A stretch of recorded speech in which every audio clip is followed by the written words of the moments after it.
What's going on? What's going on? Skies is in the building. Welcome to the first ever episode of the Vibe Check Radio. I'm your host, Kid Skies, of course. And let's just jump into this segment, this episode, and let's just jump into it, man.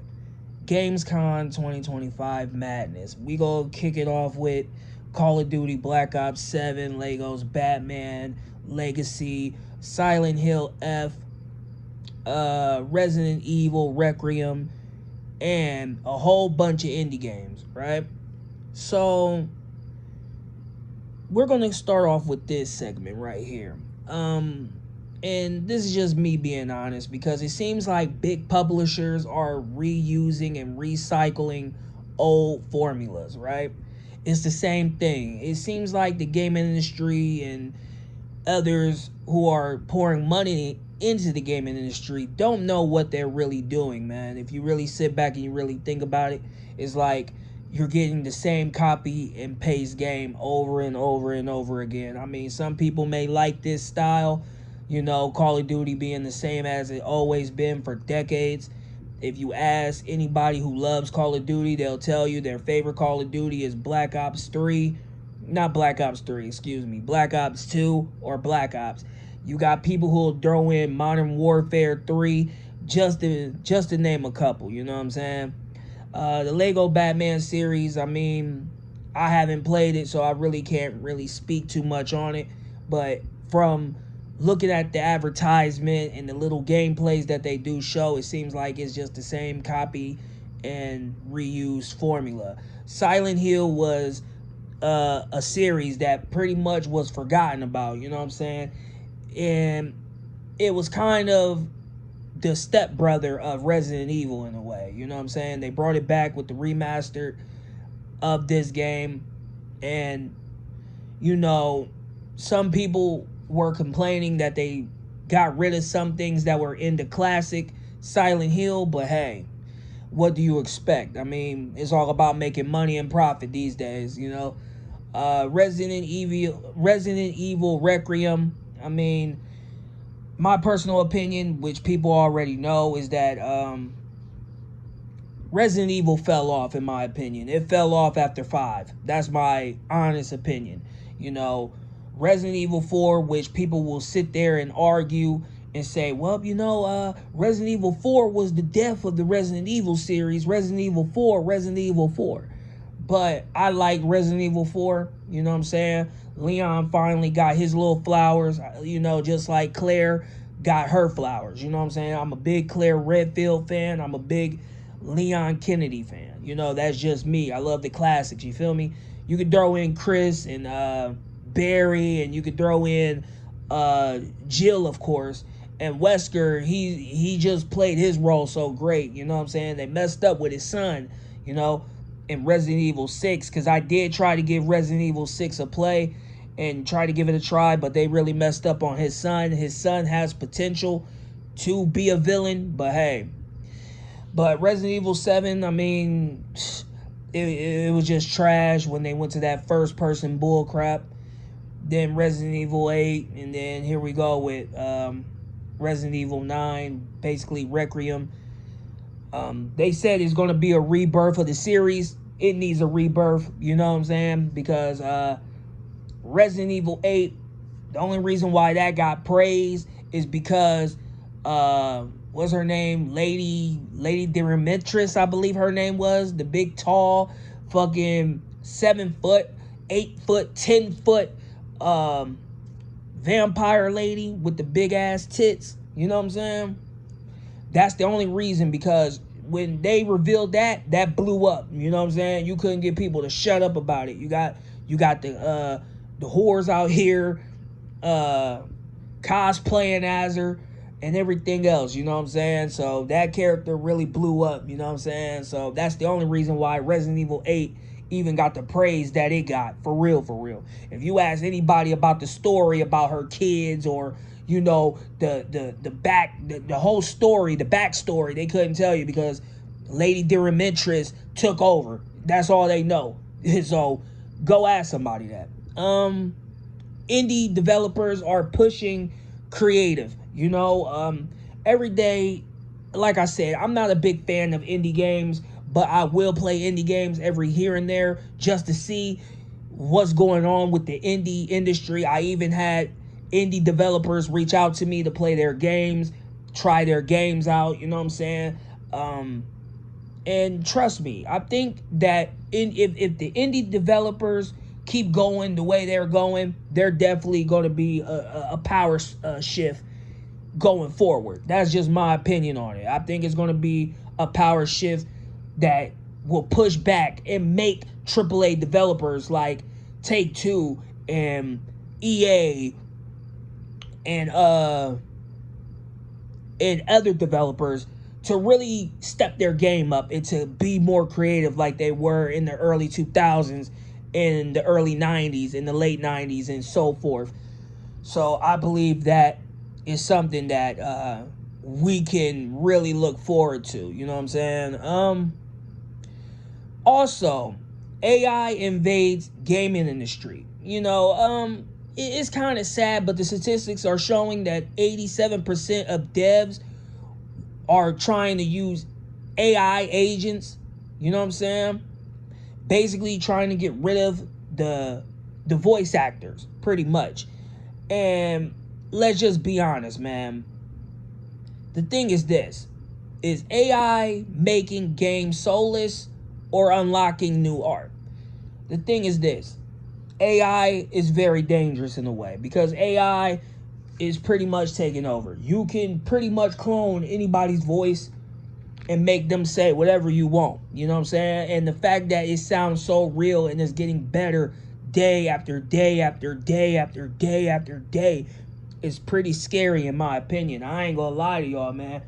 AI is pretty scary. And that's just the truth of it, man. So we should do something about the voice actors because this will be affecting them. Because at this point, why keep voice actors when you can clone their voice and they don't have to get paid? And the thing is, they should be getting paid, in my opinion. I mean, how can you replace people who've been in the game so long with AI? It just don't make no sense. But I believe that we should do something about that. That's just my opinion. So, yeah. Gen Z is spending less on video games. Now, this is a shocking one right here because, I just don't understand. So, data shows that Gen Z gamers are cutting back 25% less on game spending. And I have to be honest, it goes to what I talked about before. Gaming is pretty much dying at this point, man. I mean, you can go play games on a high-end phone. You know what I'm saying? You don't really have to get a console anymore to play any of these games. You know what I'm saying? The Grand Theft Auto trilogy is on the phone, is on the mobile. NBA 2K is on the mobile. Fortnite is on the mobile. Weird-ass Roblox is on the mobile. You know what I'm saying? Everything is going towards the mobile because the mobile market is pretty much where it's at. All you need is a high-end phone around $200, $300, $400, or $500. And if you're feeling great, you can go up, you know what I'm saying, to a flagship iPhone or Samsung or whatever. You know what I'm saying? So that's probably why Gen Z is spending less, because you could just get it on the phone at this point. You know what I'm saying? The mobile game market is just booming at this point. Also, AAA games are $70. You know what I'm saying? $70 for what?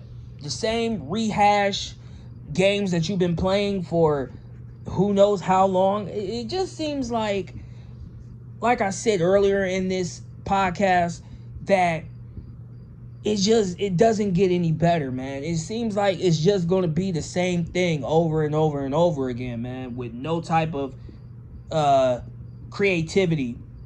And this is why indie developers are pushing creativity to new heights, because it deserves to get new heights, in my opinion, man. I ain't gonna lie to y'all.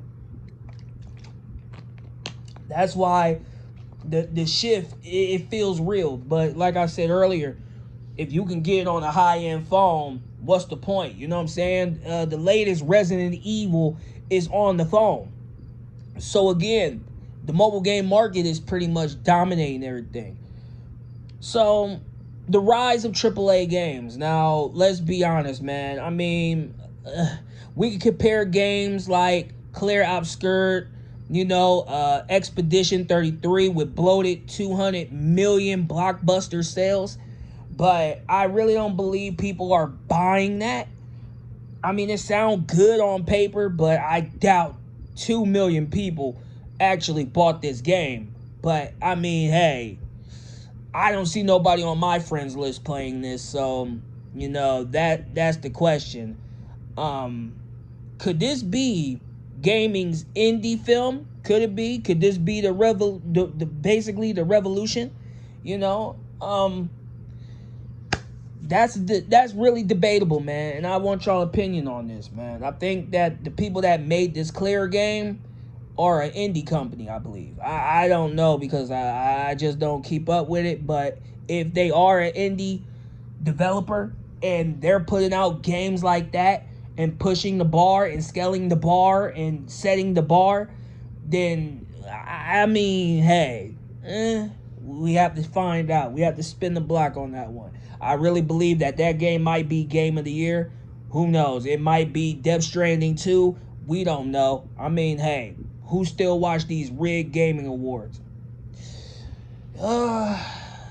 Let's jump into the Stop Killing Games movement. The fact that they want to get rid of the preservation of keeping old games is crazy. This movement has been going on for a long time. Pretty much they want to get rid of old games that we all grew up with. And I'm talking about the classic games from the early 2000s to the early 90s to the late 90s, all the way back to when video games were first invented. They want to get rid of that. So far, it seems people are taking a stand of this. 1.4 million people signed the EA for this, or the EU for this. And again, the thing is this: what happens when your favorite online game just vanishes forever? That's the question that some people need to really ask themselves. You grew up with all these games, you know what I'm saying? And this is why they want to get rid of physical media, because, again, if you can go online and get the game, physical media will be obsolete, you know what I'm saying? So it's always good to have physical media. Also, even if you can't find the physical copy of it, you shouldn't get rid of it online either, you know what I'm saying? Because, again, these are games people grew up with. People want to spin the block back, and a lot of people will tell you, hey, well, you better just buy the original console and the game. And the way that these people are selling games today for $400, I was online, I was looking at Fire Emblem, you know what I'm saying, with Ike and everything, and I think it was Fire Emblem something for the GameCube. They wanted $450 for that game. I'm like, whoa, like, dude, that's insane, bro. Like, that is insane, But, hey, again, when you're trying to get rid of physical media, that's just how it goes, man. So, I want people to know, man, how do you feel about the movement of Stop Killing Games? You know what I'm saying? Y'all let me know in the comments. Be sure, and we're going to take a little break right here just to put some random stuff in. If you're enjoying this episode of the Vibe Check Radio, be sure to like, comment, subscribe, share, do everything you can to push this episode out, because this is our first episode, and pretty much we're going to keep this going as long as we can. We're going to keep the topics rolling. We're going to keep the hard hitting going. updates, everything you need will all be in this podcast. So again, thank you for taking the time out to listen to this podcast. I really appreciate it. And let's jump back in here. So, industry shakeup.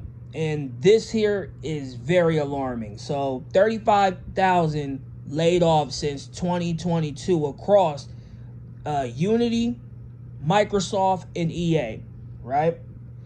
And again, this right here is very alarming because it's like it shows that these people are getting laid off with how the game's production value shows.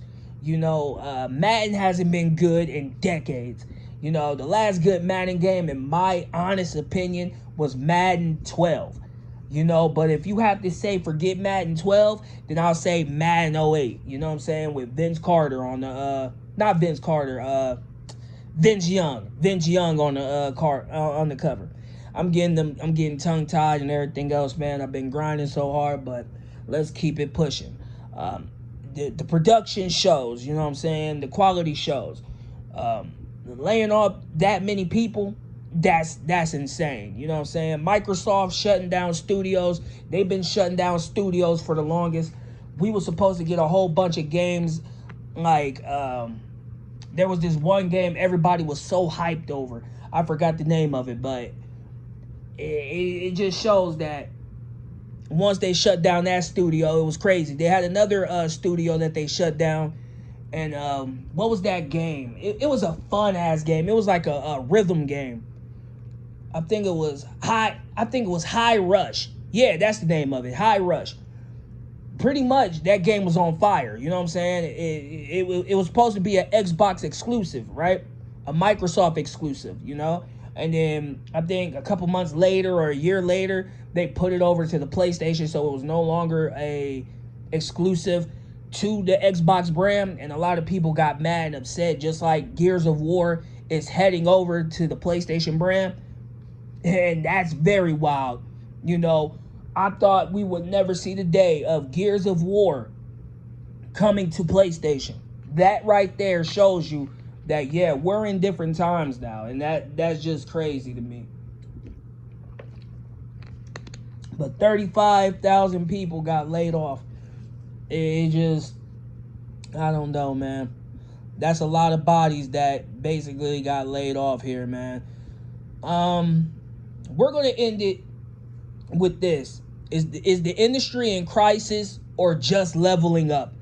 I'm going to let y'all decide on that one because, again, y'all know how I feel about all these topics I talked about, these segments I covered in this podcast right here. So I'm going to leave y'all with that one. I'm going to leave y'all with all the questions about everything that is pretty much talked about here. You agree, disagree, doesn't really matter. At the end of the day, it's your voice. So sound off in those comments. And I'm going to leave y'all with this. Here's a poll for y'all. Would you pay extra to preserve old games? Would you be the one, if it was an option, to put money up to keep these older titles, older games, like legacy games? I'm going to just call them legacy games. To keep legacy games alive. Would you pay money out of your pocket to keep legacy games alive?